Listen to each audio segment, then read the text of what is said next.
Hello les gars, aujourd'hui je vous retrouve dans une nouvelle vidéo et je suis accompagnée de mes petites fiches. C'est la première fois que je fais ça et je pense que ça peut être une bonne idée puisqu'aujourd'hui on va parler de mon PFE. Si tu sais pas ce que c'est le PFE, je t'invite à aller voir ma dernière vidéo dans laquelle j'explique très brièvement ce que c'est, mais comme ça tu auras une vision un peu plus globale de ce que je vais raconter ici. Donc aujourd'hui on parle ensemble de mon thème de mémoire, c'est parti. Comme je vous l'ai dit la dernière fois, j'en avais déjà parlé dans la vidéo sur la note d'intention. J'avais fait tout un mind map sur le quartier, toute une recherche de toutes les connexions que je pouvais faire autour de la notion du quartier, donc avec les individus, les espaces urbains, les habitudes, etc. Je vous avoue que juste partir de ça, c'était un petit peu compliqué parce qu'en général, pour trouver un thème de mémoire, il te faut une bonne problématique. Et en général, une problématique part d'un constat. Et à ce moment-là, j'avais aucun constat parce que des quartiers, il en existe tellement, dans des villes tellement différentes, et je savais pas sur quoi me baser pour me dire ok, ici on a un problème, on va venir essayer de le résoudre. Donc ce que j'avais fait, c'est que j'avais fait une petite liste dans mon carnet du moment. Je me suis dit que j'allais faire une liste de toutes les choses que j'avais envie de mettre dans mon projet, un peu comme une liste de courses. Sauf que ça m'a pas vraiment aidé parce que ça n'apportait toujours pas de constat. Là par exemple, on a réhabilité un lieu abandonné, redynamiser un quartier, encourager des habitants d'un quartier à une consommation plus durable, favoriser l'interaction, créer du lien social. En fait, c'était vraiment ça qui m'intéressait parce que je savais que je voulais contrer les habitudes de consommation compulsive qu'ont la plupart des gens qui justement sont rythmés par des lieux de consommation. Par exemple, quand tu vas en ville, tu vas aller boire un café ou alors tu vas aller au restaurant, tu vas aller acheter un livre, tu vas aller faire les soldes, tu vois ce que je veux dire? C'est toujours rythmé par une consommation. C'est vraiment un truc que j'avais envie de contrer dans mon projet et j'avais aussi mis un truc très important, créer un lieu d'activité, de découverte et d'apprentissage. Parce que selon moi, en tant que créateur d'espace, en tant que designer d'espace, on a un rôle hyper important parce qu'en fonction du lieu qu'on va créer, on va venir faire se développer des habitudes chez les gens. Et donc si on peut créer des lieux qui ont du sens, et je pense que c'est obligatoire aujourd'hui, autant le faire bien et réfléchir vraiment à son sujet. Bref, je m'éloigne un petit peu, mais à ce moment-là de ma recherche, j'étais complètement perdue. Je savais que je voulais travailler sur le quartier, mais je savais pas ce que j'allais en faire. Et puis à un moment, j'ai eu comme une petite révélation quand j'ai écouté ma prof parler, tout simplement. En gros, ma prof s'est posée, elle nous a dit, les gars, c'est votre dernier projet de toutes vos études, c'est un projet dans lequel vous devez vous sentir concerné, c'est un projet qui va vous porter, et surtout, c'est un projet qui, à la fin de l'année, si vous le présentez à des entreprises d'architectes, c'est un projet qui doit vous faire vous démarquer des autres, où on voit que vous avez de l'ambition, etc. Il y a une phrase qu'elle a dite qui m'a vraiment fait du bien, c'est quand elle a dit: soyez le designer que vous avez envie d'être. Alors je suis d'accord avec vous, c'était une phrase vraiment toute simple qu'elle a dû vraiment prononcer comme ça, mais sur le moment ça m'a tellement aidée. Vous savez que j'aime trop faire des listes. Je me suis dit,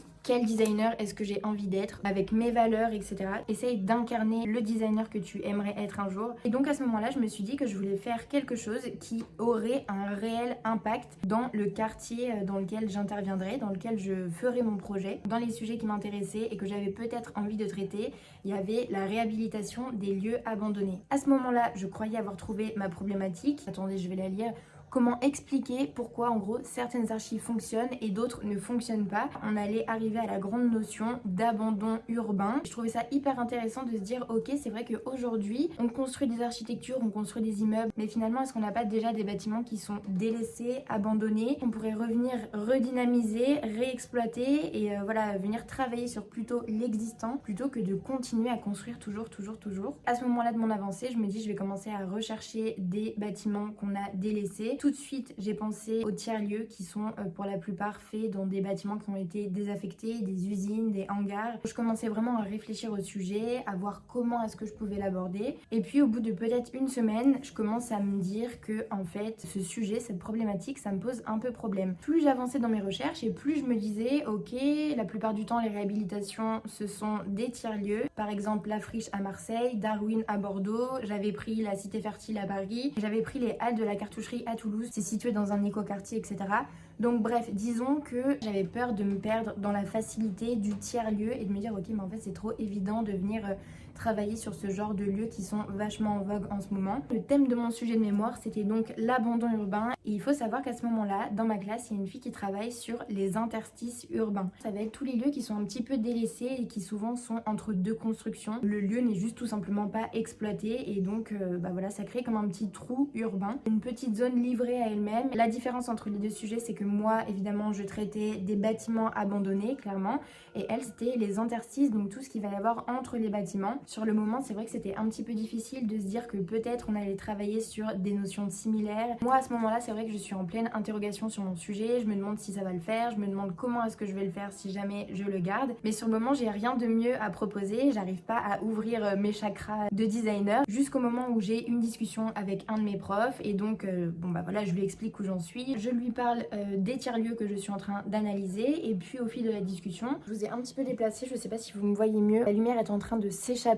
Je suis désolée. J'aurais dû commencer à tourner plus tôt. Donc au fur et à mesure de ma discussion avec le prof, j'en viens à soulever un point qui finalement m'interpelle. Je lui dis que selon moi, il y a un problème dans la réhabilitation des tiers-lieux. Est-ce que vous connaissez beaucoup d'usines qui sont dans le centre-ville? Je ne crois pas. Et donc en gros, c'est ça le problème, c'est que on va venir créer un lieu de diversité sociale, de diversité culturelle, etc., etc.